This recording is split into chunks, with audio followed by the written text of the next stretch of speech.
أيضا لحديث جديد وتفاصيل أخرى، وهل مرة في مجال مختلف يمكن ما طرقنا المرة الفائتة أو المرات الفائتة لهذا المجال، مجال ربما في الرياضة، ولكن بالتحديد في التايكواندو. يا سلام. خلينا نشوف المجال ومع ضيفنا للحلقة اليوم. معانا الأستاذ توفيق البلوشي، مدير أكاديمية مجان للتايكواندو. أهلا وسهلا فيك أستاذ توفيق. أهلا وسهلا ومرحبا فيكم. سعيدين بتواجدك معنا وأيضا للحديث عن هذا المجال. والله نحن أسعد بفضل الله سبحانه وتعالى، اليوم شرفناكم وهذا لنا فخر. اليوم نحن نكون متواجدين في قناة الرؤية الإذاعية في هذا البرنامج. جميل جدا. خبرنا أستاذ عن الأكاديمية بشكل عام. والله الأكاديمية أولا بفضل الله سبحانه وتعالى نحن افتتحناه في 2017. جميل جدا. وكان سبب هذا التواجد لهذه الأندية لأن كان في أندية موجودة، لكن نحن بغينا نكون جد مختلفين قليلا عن الأندية. إيش الشيء المختلف عن الأندية؟ التعاون ما بيننا، واللي يميزنا اني انا بفضل الله سبحانه وتعالى مع هذا النادي عندي لاعبين منتخب الوطني العماني للتايكواندو. جميل هم المدربين للاعبين اللي موجودين معنا. حلو جدا. فهذا يعطيني التميز للأكاديمية نفسها. نتكلم أكثر عن الأكاديمية وعن الأشخاص الموجودين فيها، ونتكلم بعد ليش بالذات التايكواندو بالنسبة لك يا أستاذ؟ والله التايكواندو بصراحة إذا نحن بنتكلم بطريقة مثلى هي رياضة للجميع. رياضة التايكواندو للصغير وللكبير. جميل. ودائما وأبدا إذا كانت السيارة تمشي تبالها عجلات، فعجلة الحياة هي الثقة في النفس والتركيز والانضباط. فهذا في العادة رياضة التايكواندو تتميز بهذه الأمور، لأنها هي في البداية يعني تعطيك الالتزام، الانضباط، التركيز والثقة في النفس، لأنها هي تعلمك مهارات الدفاع عن النفس. يا سلام. نعم. جميل. نعم. طيب أكيد أن في معايير معينة للواحد علشان يجي للأكاديمية حاب أنه يتعلم هذا المجال، فإيش المعايير اللي لازم تتواجد في الشخص قبل لا يجيكم؟ والله المعايير نحن مثل ما قلت، إذا أنا قلت إن هذه رياضة للجميع فمعناته أنها هي ما لها معايير في مسألة نحن نستقبل الأطفال من 3 سنوات ونص. ما شاء الله. فأنت أي ما في معيار أن الطفل يكون حاب لهذه الرياضة، عنده شغف لهذا المجال. نعم. يعني الشروط مفتوحة كذا. الشروط مفتوحة للصغير والكبير وللنساء وللجميع. جميل جدا. نتكلم أيضا عن أساسيات التايكواندو. إيش الأساسيات المهمة في هذه الرياضة؟ والله الأساسيات في رياضة التايكواندو هو استخدام الأرجل واستخدام الأيدي. وعادة استخدام الأرجل هي 80%. فأساسيات التايكواندو كيفية استخدام الضربات واللكمات في هذه الرياضة. أحمد كيف؟ وهي كيفية أحس إنه ما أعرف تسأل كثير. الله خلاص بنتعلم شكل. لا إن شاء الله بنجيبها معنا إن شاء الله. زين، فهي تعلم إذا بنتكلم عن أهدافها ولا ما هي إيش تعلم التايكواندو؟ الانضباط والالتزام. صحيح. والأخلاق والنزاهة، هذه كلها تتعمق في صفة التايكواندو. ومنها نعلم الانضباط، قصدي اللكمات والضربات وكيفية الانضباط خاصة في رياضة التايكواندو. وتعلمك التركيز. فاستخدام اللكمات والضربات هي أساس رياضة التايكواندو. طبعا أكيد أنه في معايير أو قوانين معينة لهذه اللعبة ولممارستها. فإيش القوانين اللي لازم يلتزم بها بهذا الشخص؟ في بداية الأمر أن قبل ما أي لاعب تايكواندو لازم يكون عنده حزام على الأقل نحن نقول الأخضر وما فوق عشان يدخل في يعني بطولات داخلية. جميل. أما في وهي أحزمة، أنت عندك تتكلمين عن الحزام الأصفر. كيف تحصل على هذا الحزام؟ نعم. عندك نحن الأحزمة هي من الحزام الأبيض إلى الحزام الأسود. نعم. وهن فيهن درجات، الحزام الأبيض، بعدين عندك حزام الأبيض الأصفر، بعدين الأصفر الأخضر، ومن الأخضر الأحمر، والتدرج عندك أنت في الأحزمة. فمجرد ما أن اللاعب جديد يحضر معنا في أكاديمية مجان يبدأ نعلمه أساسيات التايكواندو. نعم. ومنها يدخل في اختبار خاصة في فتح الرجل وفي اللكمات والضربات الأساسية في رياضة التايكواندو وإتقانها. فهذه تساعد المختبر في هذه الرياضة في التايكواندو أنه ينتقل إلى المرحلة الأخرى بعد الاختبار عن طريق المدربين. جميل. يعني في معايير معينة، في أيضا مثل ما ذكرت الكثير من الخطوات حتى يصل لهذه المراحل، بداية من الحزام الأبيض. نعم، الحزام الأبيض. نعم. كبداية، وأرفع عنه اللي هو الحزام الأسود. نعم. وفي تدرجات حتى توصل هذه المرحلة، لازم تجتاز الكثير من الأمور، ممكن مشاركات مرتبطة أو نعم. الفوز أيضا. نعم، فيها فوز، فيها خسارة، كلها معايير مهمة في أنك ترتقي من حزام إلى حزام. نعم. جميل جدا. نروح للمشاركات اللي شاركتوها، وبالخصوص أتكلم عن بطولة الفجيرة أولا. الله يسلمك. تمام، الله يسلمك. نحن بفضل الله سبحانه وتعالى السنة الماضية والسنة هذه بفضل الله سبحانه وتعالى شاركنا احنا بطولة فجيرة. بطولة فجيرة من أقوى البطولات على مستوى العالم، وهي بطولة دولية استقطبت أكثر من 37 ل 38 دولة، ما شاء الله. وشاركوا فيها أكثر من 1200 لاعب، كل المستويات. حلو. فأنت عندك مستويات الأطفال، وعندك مستويات الناشئين والشباب والفريق الأول. والحمد لله بفضل الله سبحانه وتعالى في هذه البطولة نحن حصدنا 10 ميداليات، ومنها 2 ذهبيات. ما شاء الله. اي نعم.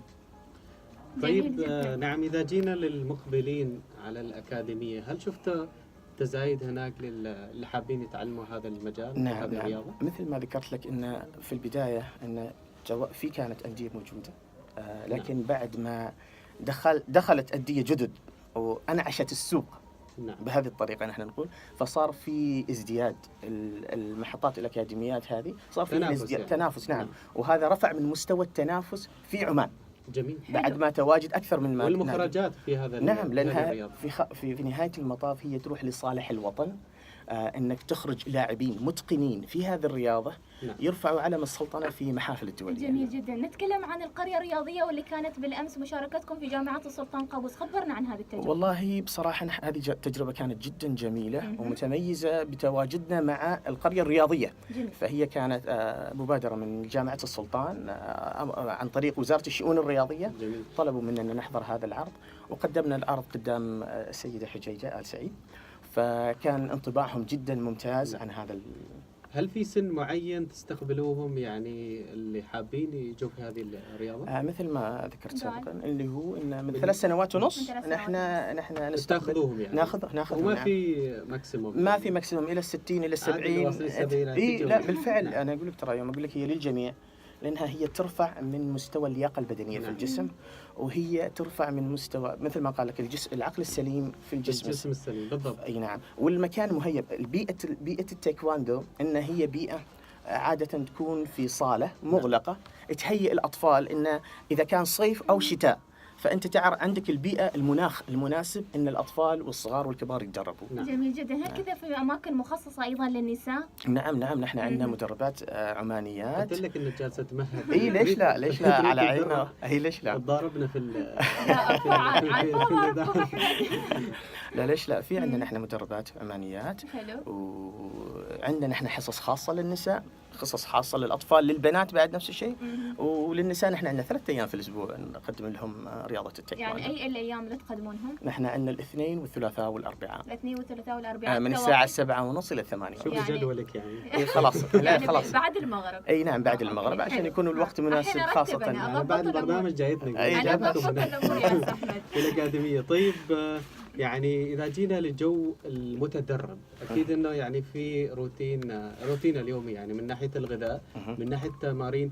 هناك تمارين خاصة لمن يأتوا لهذه الرياضة. فإيش التمارين اللي يتطلبها الشخص علشان ياخذ فيها عشان يكون متدرب جيد؟ والله في البداية أنا عندي مدربين متميزين هم ملمين بكل هذه النواحي، لكن أنا ممكن أعطيك المختصر فيها. إن طيب. في البداية إن الالتزام في الغذاء جدا مهم. زين. الإحماء المبدئي، التسخين المبدئي هذا جدا مهم للاعب التايكواندو عند دخوله في الأكاديمية في التايكواندو قبل ما يبدأ. وهذا أكبر مشكلة نحن نواجهها. أي نعم. يعني نحن نسميها ستريتشنج ويسمونها التمارين السويدية. زين. فهي البداية، بعدين يبدأوا في الركض، وبعدين عاد يبدأ المدرب يعطيهم، لأن عنده جدول في الأسبوع. عندك أيام فيها يعني مبارزات. نعم. وفي أيام يكون فيها تعليم التقنيات الرياضية للتايكواندو. جميل. أنا اللي قريت في أشياء يسمونها خطوات 5 أساسية في التايكواندو. نعم. نعم. إيش هذه الخطوات؟ الله يسلمك. الخطوات ال5 اللي هي البيسك بانش، نحن نقول الضربات الأساسية اللي هي لليد، مقبض اليد. جميل. والرجل. والانضباط في استخدامهم في الرياضة نفسها. جميل جدا. أكيد أنك تواجهكم العديد من التحديات اللي يعني تحاولون تتخطونها بمثل أي يعني مؤسسة وأي أكاديمية. خبرنا عن هذه التحديات. متى ما كانت التحديات موجودة، متى ما كان العمل جيد، أنا أحسبها بهالطريقة، لأن يحتاج أن تكون في صعوبات عشان منها نحن نستخرج الكادر التدريبي أو الكادر الإداري. التحديات موجودة، نحن التحدي المادي جدا لأن نحن أندية خاصة، فهذه مسألة، لكن نحاول قدر المستطاع أن نحن نشارك معظم البطولات، لأن البطولات هي تكون سبب في استخراج الأفضل في عالم التايكواندو. نعم. إذا أنتم تعملوا بطولات في الأكاديمية؟ نحن نعمل بطولات داخلية ونطلع معسكرات خارجية. جميل. ونطلع ببطولات إن شاء الله في شهر 7 رايحين بطولة الأردن بإذن الله. ما شاء الله. بطولة دولية. كيف شفت المتدربين معكم في الأكاديمية من ناحية مشاركاتهم الخارجية أو حتى المحلية؟ والله كل ما شاركوا مثل ما ذكرت، كل ما شاركوا كل ما تطوروا، رفع من مستواهم وصاروا متقنين أكثر، لأنهم احتكوا مع دول ومع أشخاص مختلفين عن الأكاديمية. جميل. أقول لكم الأستاذ. لا بس أنا أقول والشيء الثاني أن دائما هم ترى يوم يبارزوا اللاعبين اللي موجودين في الأكاديمية خلاص يكونوا حافظين التقنيات، كل واحد حافظ تقنية الثاني. أما يدخل في مبارزة خارجية عاد تكون المسألة شوية أصعب، فمن هنا عاد تزيد من مهاراته إذا كان خسر أو إذا كان فاز. جميل. خبرنا إيش الشيء المميز من هذه الرياضة عن غيرها من الرياضات؟ مثل ما قلت لك، رياضة التايكواندو فيها خاصة نحن نتكلم من الأعمار الصغيرة، نحن دائما عندنا إشكالية ولا نقول تحدي للأطفال ما ملتزمين ما منضبطين، لأن الأطفال والصغار هذول كلهم يحبوا الفوضى وهذا الأمور. فنحن عندنا رياضة نحن حتى دائما نحطهم كمعيار تتعلم معنا الانضباط. الانضباط مو هو بس في الأكاديمية، الانضباط حتى في البيت. الالتزام، أنك تلتزم، يوم تيجي تحضر حذائك وين تخليه، تيجي تدخل في تحية للتايكواندو لازم تدخل. فهذه تبدأ يعني نغرس فيهم مبادئ تساعدهم هم الأطفال في غرس في حياتهم الشخصية. ودائما نحن نركز ونقول لهم رياضة التايكواندو هي رياضة من الرياضات الأخرى، لكن هي تساعد في رفع من مستوى التحدي، لأن دائما أنت في تحدي مع نفسك، لياقة بدنية مع المتبارز. جميل. ففي الحياة العامية باكر أنت طلعت حتى لو وجودك وعدمه في الأكاديمية راح تساعدك في حياتك الشخصية. فأنت تمر في صعوبات، نحن كأشخاص نمر في صعوبات صغيرة بسيطة. فالالتزام والتركيز من الأهميات. إذا ما ركزت على الهدف فضاع الهدف من صحيح. وإذا ما ملكت أيضا الشغف في أنك داخل علشان تطور نفسك وأنت حاب هذا المجال، ما راح أكيد تطور من نفسك فيه، وما راح أيضا تتقدم أكثر في خطواتك في هذه الرياضة. طيب إذا جينا أيضا لجدولكم للمتدربين أو حتى اللي ينضموا معاكم، هل هناك فعلا جدول معين كذا للمتدربين علشان طول المرحلة طول تواجده هناك يلتزم بهذا الجدول؟ نحن عندنا جدول متكامل. نحن نقول جدول ما بعد الحزام الأحمر. نعم. وفي عندنا جدول ما بعد الحزام الأخضر والأزرق. كل حزام إلى جدول معين. نعم إلى جدول وإلى وقت معين. مثلا الأحزمة المتقدمة بعد شهر ونص أو تكملتهم ل20 حصة نحن نقيمهم بعدين نختبرهم. جميل. على هذا المنوال كل ما زاد لون الحزام كل ما زاد التحدي في الاختبار القادم. جدول وتحديات. نعم. جميل. نروح للإنجازات الفردية اللي ترجع أساسا للأكاديمية وأكاديمية مجال التايكوندو. عدد كبير من منتسبي هذه الأكاديمية حصلوا على إنجازات. خبرنا عن هذه الإنجازات. والله إذا بنتكلم على إنجازات، قبل ما أتكلم عن الإنجازات أنا أبي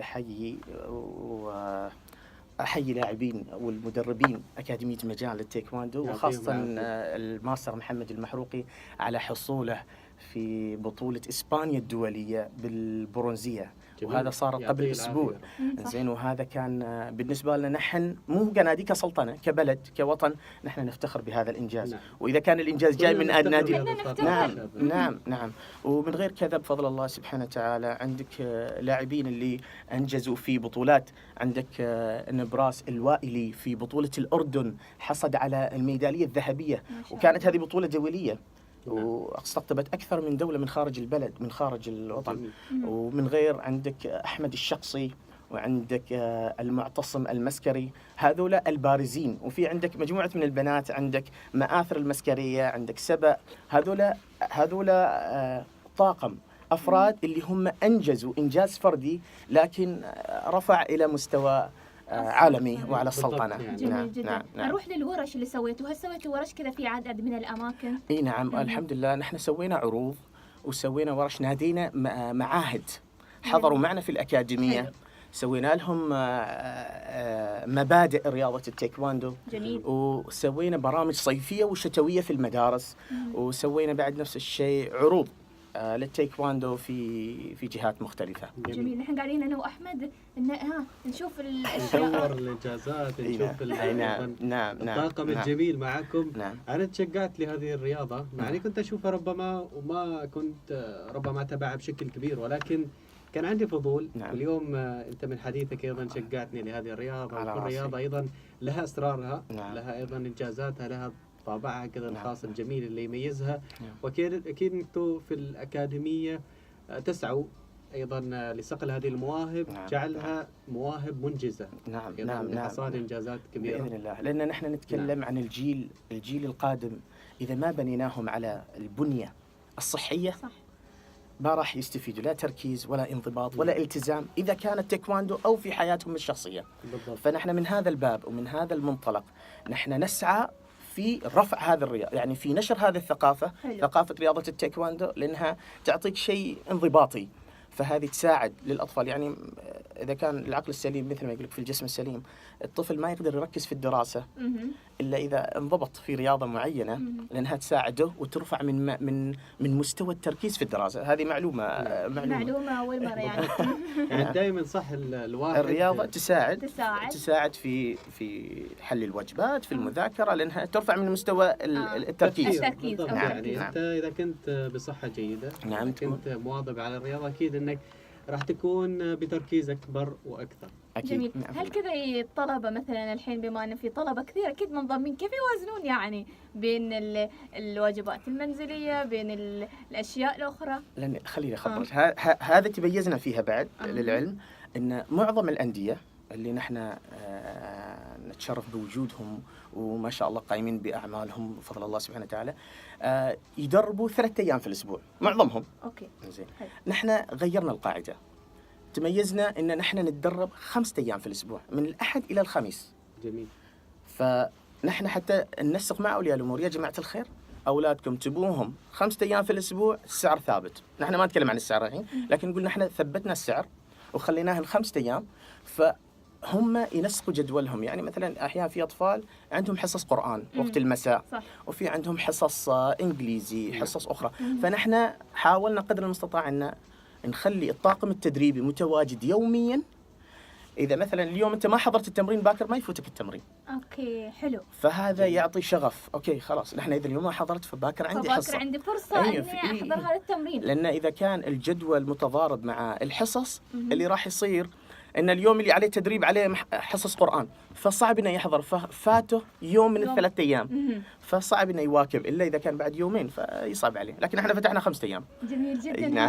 حلو إنه بعد يراعون الطلبة وكذا. إنزين أسألك عن الأشياء القادمة والخطط القادمة اللي مخططينها في الأكاديمية.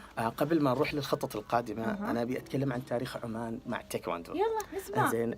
تم تأسيس التايكواندو في عمان في 1989. جميل. لحظة بس. خذ راحتك. طبعا أكيد لكم مشوار طويل، يعني الأكاديمية تمر بالكثير من المراحل. أحمد مخطط كيف يعني تروح؟ أنا صراحة فكرت يعني كذا في لحظة من اللحظات إني أتدرب معهم، نشوف تجربة، ليش لا؟ يعني الواحد حلو إنه يجرب في حياته تفاصيل جديدة. صح. تعيشها. بالنهاية أنت ما خسران شيء مهما كان الأمر، مهما كان يعني التجربة. ممتاز. تم تأسيس التايكواندو في عمان في عام 1989 على يد مدرب كوري اسمه يو جيون، عن طريق التعاون بين حكومة السلطنة وكوريا، يعني من زمان. وانشأت الجمعية العمانية للتايكواندو والكاراتيه برئاسة العميد علي السنيدي في 2006 ميلادي. تم تعديل القرار وإنشاء اللجنة العمانية للتايكواندو في 2009، وتم القبول تم قبول اللجنة العمانية للتايكواندو في عام 2010 في عضوية الاتحاد الدولي للتايكواندو، فنحن أعضاء في الاتحاد الدولي للتايكواندو في عام 2010. يعطيكم العافية بإذن الله، يعني من تقدم لآخر. بما أن بقانا من الوقت شوية، أتمنى لو نطيل الحديث معك، وإن شاء الله لكم التوفيق في قادم مشوار.